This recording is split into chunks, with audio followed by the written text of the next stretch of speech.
going up Good Old Road tooted its horn at her, but she did not hear it. After several minutes, she closed her eyes and took herself down Good Hope, across the bridge and out through Washington, through Maryland, until she was on the August beach 14 years ago, the Atlantic Ocean only a few yards away, and the heat waves shimmering all along the dull horizon, one seagull conversing with another. She was wearing her cousin's bathing suit and sitting on the beach with her feet dug into the sand, snuggled close to her paternal grandmother, who was in her after-church, all-day Sunday dress. And on the other side of the grandmother were Laverne's brothers, boys of 8 and 5 years. Laverne's father and mother had gone to a refreshment stand near the parking lot to buy snacks. The beach was full of colored people. What her grandmother heard before she was compelled to stand up, Laverne never knew. But once her grandmother did stand up, the voice was clear for all the Negroes along the beach to hear. Only her grandmother, after putting on her shoes, moved toward the water and the voice. And as if through a silent command, those Negroes who had been swimming came out of the water and looked at the horizon from where the voice was coming. There was a kind of roar that seemed to ascend from the ocean, and another roar that seemed to descend from the sky, and there at eye level, the roars became words. The voice, emphatically clear and distinct, was not female and it was not male. Laverne's grandmother hesitated, stopping a yard or more from the water, and the voice, without rebuke, asked the grandmother, "Did you come all this way to lose your faith? To drop down into the bottom of the sea? Ahead of you is this water, and behind you he's coming. Did you lose your faith?" "No," the grandmother said. "No, I stand on my 2 feet." Before she set off again, she turned around from her pocketbook, pulled out 3 $10 bills. She gave one to each of her grandchildren, which was unusual for a woman who had never given them more than 50 cents at any one time, lest they be corrupted.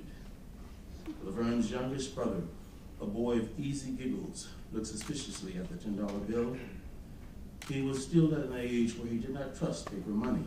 It could tear, it could burn, it could fly away with the wind. But he folded the bill as small as he could and tucked it into the pocket of his swimming trunks. Laverne's grandmother set off again, and the youngest brother said, "Granny, you're going to ruin your pretty shoes in all that water." The grandmother looked down, somewhat worried, as if deciding between her $12.95 Holmes shoes and the command of the voice of the universe. "We have waited since the first day," the voice said, with the greatest patience. "Have you not waited since the first day? Have you not waited with us?" Their grandmother turned and looked at the boy, dark-skinned, bony, painfully perfect. He waved till they were but a few yards apart. After several moments, the grandmother took a step and was standing where water met dry sand. She stopped, her brown patent leather pocketbook hanging from her left arm. Then, in a few more steps, she was standing a foot above the bottom of the sea. She continued walking, one uncertain step after another. All the Negroes along the beach were quiet, so that the loudest sound, when the voice was silent, was the ocean hitting the beach and then retreating. By now, Laverne's mother and father were back, followed by a lifeguard who was looking about as if there was something that would make more sense than an old woman walking on water. Laverne's father watched until his mother was about 5 yards out on the water, and then he said, "Mama?" Ultimately, Laverne's grandmother turned around. "And I always told you it might come to this," she told her son. "I've done nothing that I couldn't clean up by the next day, and it was hard. But now I want to go and complain to somebody about it. Then shut up for good." Then she said to Laverne's mother, "Cheryl, you try to explain it to him, just to let him know I got something I have to do right now." Laverne's father moved toward the ocean. He was crying, he did not speak. He was joined by his wife, and she was followed by the lifeguard. The children had not moved since the grandmother handed them the money. The grandmother set off again. With each step, all the Negroes on the beach could see that she was gaining confidence. Still, the lifeguard, when the grandmother was more than 20 yards out into the sea, shouted to her with complete sincerity, "Ma'am, you all right out there? You need some help?" Not stopping, the grandmother raised her right arm and wiggled her fingers that she was fine. For all the purpose and certainty of her step, she could have been walking down 7th Street on her way to St. Aloysius Catholic Church. There was nothing on the ocean on the horizon except the old woman, not a boat, not a buoy, and even the seagulls had disappeared from the air. When the grandmother was but a foot tall in the sea, her son sat down on the beach and refused to look anymore.